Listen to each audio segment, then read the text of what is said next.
is air traffic control. You're cleared for takeoff.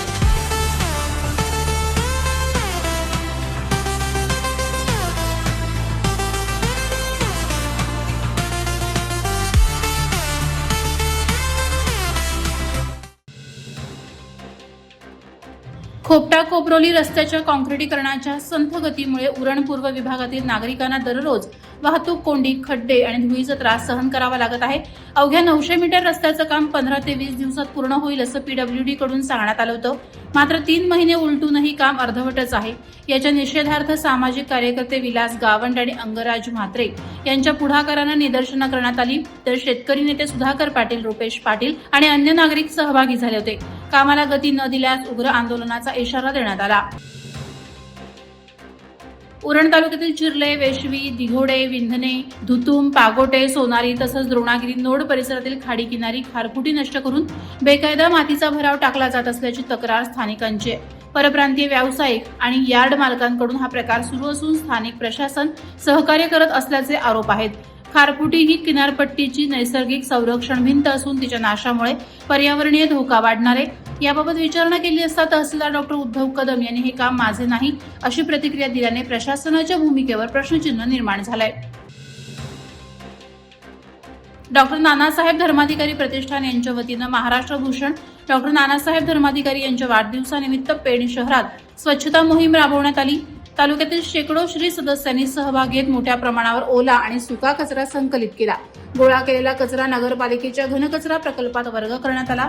नगराध्यक्षा प्रीतम पाटील यांनीही मोहिमेत सहभागी होत उपक्रमाचं कौतुक केलं. नगरसेवक अभिराज कडू, अजय क्षीरसागर, मितेश शहा, नगरसेविका पल्लवी कालेकर यांच्यासह अधिकारी उपस्थित होते. पेण तालुक्यात महाराष्ट्र शासनाच्या महसूल विभागामार्फत छत्रपती शिवाजी महाराजस्व समाधान शिबिर अभियानास प्रारंभ झाला. तहसीलदार तानाजी शेजाळ यांनी सांगितलं की पुढील 3 महिन्यात तालुका आणि मंडळ स्तरावर विशेष शिबिरं आयोजित केली जाणार आहेत.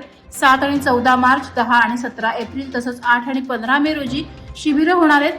भूमी अभिलेख विभागाकडून गावठाण भूमापन आणि महाभूमी जनजागृती होणार आहे. जास्तीत जास्त नागरिकांनी लाभ घ्यावा असे आवाहन करण्यात आले. पिल्लई ग्रुप ऑफ इन्स्टिट्यूशनचा पदवी वितरण समारंभ केंद्रीय मंत्री नितीन गडकरी यांच्या हस्ते उत्साहात पार पडला. मुंबई विद्यापीठ संलग्न बॅचसाठी हा अंतिम समारंभ ठरला. मंत्री नितीन गडकरी यांनी पायाभूत सुविधा विकासात पनवेलचे महत्त्व अधोरेखित केले. संस्थेचे CEO doctor KS. Vasudevan Pillai यांनी एज्युकेशन पुस्तक भेट दिले. या कार्यक्रमास अनेक मान्यवर उपस्थित होते. यावेळी गुणवंत विद्यार्थ्यांना पदवी प्रमाणपत्रे प्रदान करण्यात आली. डॉक्टर नानासाहेब धर्माधिकारी प्रतिष्ठान यांच्या प्रेरणेनं पनवेल तालुक्यातील 7 गावात स्वच्छता अभियान राबवण्यात आले. 1534 स्वयंसेवकांनी 9750 चौरस मीटर परिसर स्वच्छ करत 19830 किलो कचरा गोळा केला.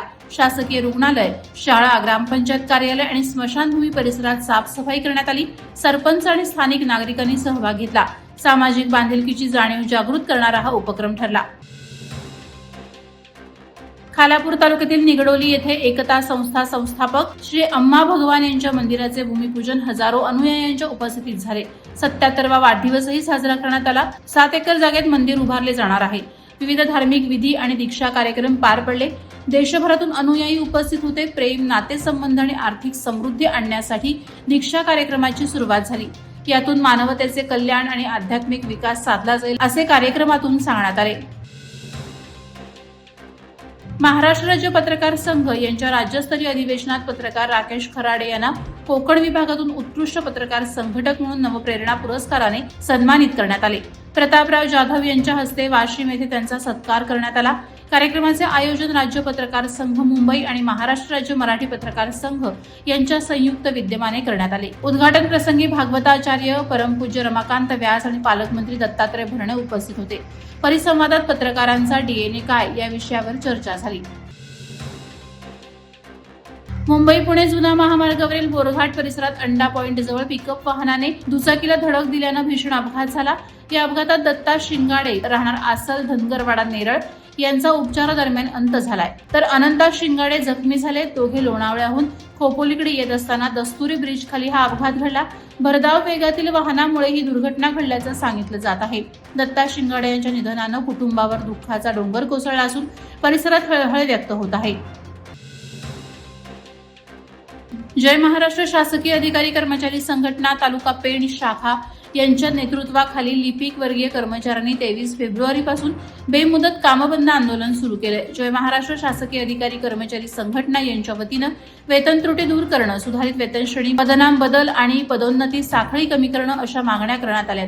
तसंच जुनी पेन्शन योजना लागू करण्याची प्रमुख मागणी आहे. शासनानं वारंवार निवेदन देऊनही सकारात्मक प्रतिसाद न दिल्यानं आंदोलनाचा निर्णय घेतल्याचं आंदोलकांनी सांगितलं. वादळवारा लाईव्हसाठी न्यूज ब्युरो, रायगड. नवी मुंबई व रायगड जिल्ह्यातील ताज्या बातम्या आणि घडामोडींसाठी सबस्क्राईब करा वादळवारा लाईव्ह चॅनल आणि दाबा बेल आयकॉन.